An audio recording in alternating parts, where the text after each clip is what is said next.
Did you know that it's only been 100 years since women gained the right to vote?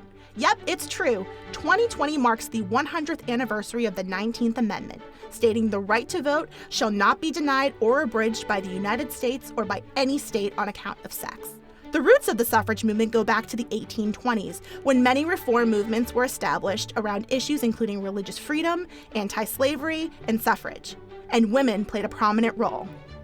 In 1840, abolitionists Lucretia Mott and Elizabeth Cady Stanton wanted to attend the World Anti-Slavery Convention in London, but were barred. Why? Because they were women. Angry and determined, Elizabeth and Lucretia organized the first women's right convention in Seneca Falls, New York. There, they drafted the Declaration of Sentiments. If that sounds sweet, it isn't. The Declaration of Sentiments listed the many injustices women suffered and called upon them to organize and fight for their rights as equal citizens. Which was a strong start, but then the Civil War hit in 1861. The suffrage movement lost its momentum as women abolitionists focused their attention on the fight to end slavery. Susan B. Anthony is well known as a suffragette, but did you know that she personally led many slaves to freedom in the North? She and Elizabeth Cady Stanton gathered signatures urging the government to pass the 13th Amendment, which abolished slavery for good. In 1865, the 13th Amendment was passed, ending legal slavery, and there was unity and peace throughout the land. Well, except for Jim Crow laws, the poll tax, redlining, and other forms of systematic racism. But that's for another episode. Progress was on a roll, though, and the 14th Amendment followed next, affirming that freed slaves were now American citizens. Fantastic, right? Next was the 15th Amendment, and this is where it gets hairy. This was the first time gender had been mentioned in the Constitution, and women noticed it didn't mention them. The suffrage movement was reborn. Under the leadership of Susan B. Anthony, Elizabeth Cady Stanton, and other pioneers, suffragists distributed petitions and lobbied Congress to pass legislation allowing all women the fundamental right to vote.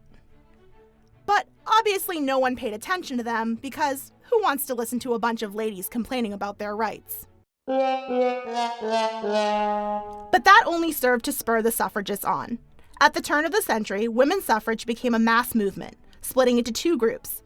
The National American Women's Suffrage Movement, which was more of a moderate group led by Carrie Chapman Catt, and the National Women's Party led by Alice Paul, using more radical tactics, which you'll hear about more later. By 1910, both groups were estimated to have numbers in the millions. These women were not messing around. In 1912, 40,000 women dressed in white marched in the New York City suffrage parade demanding recognition of their equality. Now, they had the world's attention. By 1917, women were gathering outside the White House every day, withstanding all kinds of weather and with anti-suffrage people yelling at them.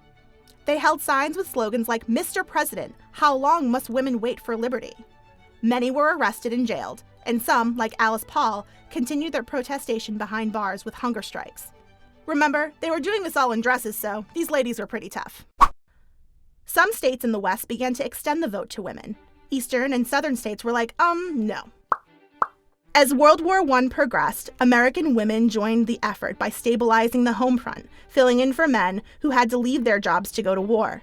For suffragettes, it didn't seem fair. Their contributions were equal to men, but their rights weren't. Suffragists argued, how can the United States claim to be a free nation when half of its citizens aren't treated as equals? Universal suffrage should be the only position of a civilized nation.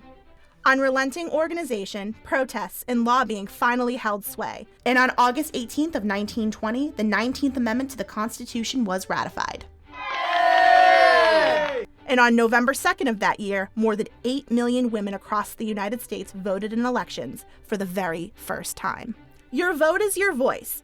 When you use it this November, take a moment to honor the women who refused to take no for an answer. They were rebels, they were agitators, they were fighters, and they changed the world. Women's suffrage, now you're in the know.